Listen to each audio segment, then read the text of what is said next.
ce soir, un petit peu tardivement probablement, parce que on se refait pas, j'ai dû refaire cette vidéo. Parce que c'était complètement décousu, difficile à monter, donc voilà, je la refilme. Aujourd'hui, vous l'aurez vu dans le titre, je reviens pour vous parler de mon tri cosmétique.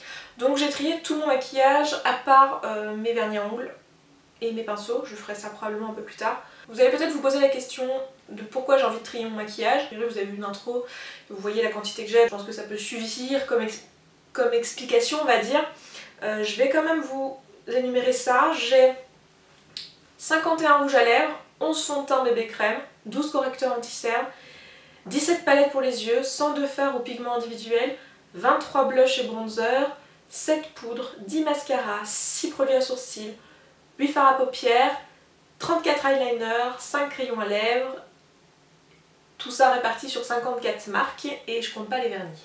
Voilà, donc comment vous dire, j'ai juste un visage, il y a un moment c'est juste ridicule, en plus c'est pas du tout comme ça que j'ai été élevée, c'est pas du tout, enfin je suis comme ça vraiment sur aucune chose de mon quotidien, il n'y a rien que j'ai en grande quantité, enfin j'ai juste assez de tout quoi, et j'ai tendance à pas garder les choses et à ne pas m'attacher aux choses, donc je sais pas comment je me suis retrouvée avec autant de maquillage, enfin si je sais, c'est tout simplement le maquillage que j'ai accumulé depuis que j'ai commencé ma chaîne.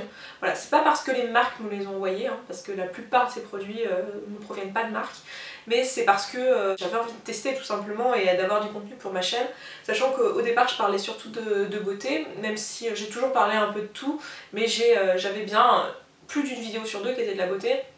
Maintenant la tendance est un peu inversée et ça va pas aller en s'arrangeant, je pense que je vais continuer à parler de beauté parce que c'est un sujet qui me plaît, mais voilà, il n'y en aura pas autant qu'avant. Bref, c'est pas le sujet de la vidéo. Vous le savez peut-être, je suis végane, du coup je vais essayer à l'avenir de me procurer uniquement des marques qui ne sont pas testées sur les animaux et dont la composition est végane au maximum, voilà, sachant que c'est dans la limite du possible, hein, il y a peut-être des choses pour lesquelles je vais me tromper, ou voilà, je vais faire de mon mieux, mais dans la limite du possible et du faisable, je vais faire ça. Mais en attendant, les produits que j'ai, ça changera rien en fait, hein. Ils sont achetés, voilà, c'est fait quoi. Ce que j'ai fait plutôt, c'est que j'ai essayé de faire un tri logique et essayer de garder les choses qui me tiennent vraiment à cœur, des choses que j'utilise vraiment, des choses que je pense terminer, voilà, et me séparer du reste. Donc pour le reste, pour l'instant, je sais pas exactement ce que je vais en faire, je vais probablement en vendre une bonne partie parce que en fait j'ai pas grand monde à qui je peux donner mon maquillage. Et honnêtement j'ai fait le compte, donc sur tous les produits que j'ai, tout cumulé, j'ai fait une estimation globale parce que j'ai pas pris le prix de chaque produit individuellement selon la marque et tout, mais à l'achat neuf j'ai plus de 4000 € de maquillage. Donc autant vous dire que j'aimerais bien récupérer un peu une partie, je me dis voilà c'est trop, il y a des palettes qui sont même pas touchées, je veux dire j'ai une palette Sleek, je l'ai jamais utilisée, j'ai des pharma qui sont encore emballés, qui n'ont jamais été ouverts, je pense que ces choses là elles peuvent se revendre. J'ai des palettes aussi, genre je garde pas deux de mes palettes Urban Decay et la Naked 2, donc voilà c'est des choses que je peux revendre assez facilement je pense. D'ailleurs si vous connaissez des sites où on peut vendre le maquillage d'occasion, n'hésitez pas à me le dire en commentaire parce que c'est ce que je pense faire, mais je sais pas encore où. Qu'est-ce que j'ai fait tomber? Mon téléphone, c'est pas grave, il a l'habitude, il a l'habitude. Donc la liste des marques que je possède est ici, donc je vais mettre mes lunettes parce que vous vous rappelez tout ça, je vois pas à 2 mètres.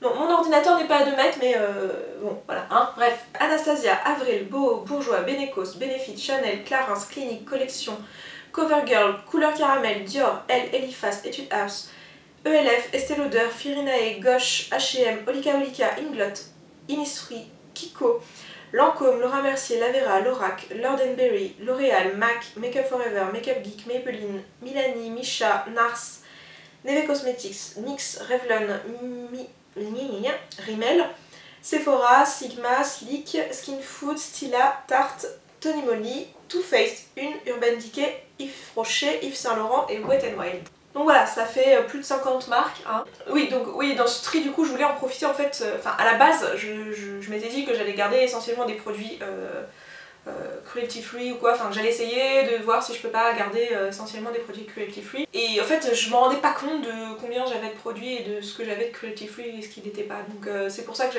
j'avais vraiment envie de lister ces marques et de regarder ce que j'avais et de vraiment faire un choix en fonction enfin en connaissant ça et du coup en sachant ce que j'allais pouvoir acheter dans le futur ou pas. Donc pour savoir si c'était testé ou pas, ce que j'ai fait c'est que dans un premier lieu je me suis servi des deux listes dont je vous ai parlé dans ma vidéo d'hier sur les tests sur les animaux en Union Européenne. Donc je vous mettrai le lien dans la barre d'infos si vous ne l'avez pas vu. Donc je me suis servi des deux listes de PETA, la liste des marques qui testent et la liste des marques qui ne testent pas. Par contre ces listes sont pas exhaustives, donc sur ces listes là j'ai retrouvé une vingtaine de marques parmi celles que je possède, donc pas toutes. Si PETA ne met pas certaines marques sur ses listes, c'est pas forcément parce qu'il ne connaît pas la marque, mais parce qu'il n'a pas forcément retrouvé l'information. Voilà, il y a aussi des marques qu'il ne connaît juste pas. Donc ce que j'ai fait, c'est qu'avec les autres marques, je suis allée voir sur leur site internet si elles avaient une section où elles parlaient des tests sur les animaux. Donc je suis allée voir si ça il y a toujours une section About Me ou notre éthique ou notre, je sais pas, enfin un truc à propos de la marque. Et il y a toujours aussi une foire aux questions. Donc je regardais dans les deux sections si je trouvais pas la réponse à ma question. Si je ne trouvais pas la réponse à ma question comme ça, c'est-à-dire s'il n'y avait pas de choses qui étaient dites à propos du test sur les animaux, je googlais la marque avec Animal Testing et je regardais ce qui sortait. Et généralement je trouvais que des trucs de blog ou ce genre de choses, donc dans ce cas-là je considérais que je n'avais pas d'informations. Parmi les marques que je possède, celles qui sont sur la liste de PETA comme étant des marques qui ne testent pas, donc PETA a vérifié que ces marques ne testaient pas en leur posant la question ou en vérifiant les labels. J'ai Anastasia, Benecos, Gosh, H&M, étonnant pour H&M, Milani, NYX, Revlon, Tarte, Too Faced, Urban Decay et Wet n Wild. Sachant que dans ces marques-là, il y a Anastasia, Milani, Tarte et Urban Decay et Wet n Wild qui ont le Leaping Bunny, qui est un label dont je vous ai parlé aussi dans la vidéo d'hier. Et parmi ces marques, il y a Urban Decay qui appartient au groupe L'Oréal, qui est un groupe qui a plein de marques et dont des marques qui testent. Donc après voilà, c'est ça qui est bien, c'est sur les listes de PETA, il vous dit aussi si la marque appartient à un groupe qui teste ou pas. Pour certaines personnes c'est important, vous pouvez décider de ne pas du tout acheter de marques qui appartiennent à des groupes qui testent, même si c'est pas pour cette marque là, pour ne pas enrichir ces groupes là. Après c'est vrai que si on se prive du groupe L'Oréal et du groupe Estée Lauder, ça fait tout de suite beaucoup moins d'options possibles. Après c'est un choix. Ensuite parmi les marques qui étaient sur la liste, mais la liste des marques qui testent, on a Benefit, Clarins, Clinique, qui appartient au groupe Estée Lauder. On a Estée Lauder, Lancôme, qui appartient au groupe L'Oréal, MAC, Maybelline, Sephora, Stila et Yves Rocher. Donc vous l'aurez compris, il y avait un certain nombre de marques qui n'étaient pas sur la liste, comme je vous l'avais dit tout à l'heure. Donc parmi ces marques-là, il y en a certaines pour lesquelles j'ai pu trouver l'information qu'elles ne testaient pas sur les animaux sur leur site web, comme je vous ai dit tout à l'heure. Donc parmi ces marques-là, on a Avril, Beau, Bourgeois Collection, Couleur Caramel, Equifast, ELF, Firinae, Kiko, Lavera, Lorac, Makeup Geek, Nars, Neve Cosmetics, Rimmel et Slick, qui ne sont pas sur ces listes-là, mais qui pourtant, on peut trouver l'information qu'elles ne testent pas sur les animaux. Sachant que parmi ces marques-là, il y en a beaucoup qui disent sur leur site qu'elles ne testent pas sur les animaux, mais elles se contentent de juste dire qu'elles ne testent pas ni le produit fini, ni les ingrédients cosmétiques, dans le cadre de la loi européenne dont je vous ai parlé hier. Donc en fait, elles peuvent très bien vendre dans des pays qui testent, et elles peuvent très bien se retrouver à avoir des ingrédients cosmétiques qui ont eu une dérogation pour pouvoir être testés sur les animaux, comme je vous l'expliquais hier. Donc voilà, c'est un peu compliqué, mais parmi celles-ci dont je viens de vous citer, il y a Boho qui a le label One Voice, il y a Elifas qui a le label Cruelty Free, il y a Lavera, Makeup Geek et Neve Cosmetics et Slick qui n'ont pas de label, pour lesquels je suis sûre qu'ils ne sont pas testés sur les animaux, parce que la marque explicite vraiment ce qu'elle fait en termes de tests pour chacun des produits ou pour certains groupes de produits. Et aussi faites attention parce que voilà, ces listes elles bougent. Par exemple Nars et ELF étaient sur la liste des Do Not Test de PETA il n'y a pas si longtemps que ça, parce que la dernière fois que j'avais regardé elles étaient sur la liste et maintenant elles y sont plus. Donc voilà, il reste quand même des marques pour lesquelles j'ai pas trouvé l'information du tout, donc par défaut j'en déduis que en fait ce sont des marques qui testent probablement, puisque l'info est nulle part. Donc parmi ces marques là on a Chanel, CoverGirl, Dior, Elle, Etude House, Olika Olika, Inglot, Innisfree, Laura Mercier, Lord & Berry, Make Up For Ever, Misha, Sigma, Skin Food, Tony Moly, Une et Yves Saint Laurent. Moi, ce qui m'a appris le fait de vouloir faire un tri parmi mes cosmétiques au niveau des marques.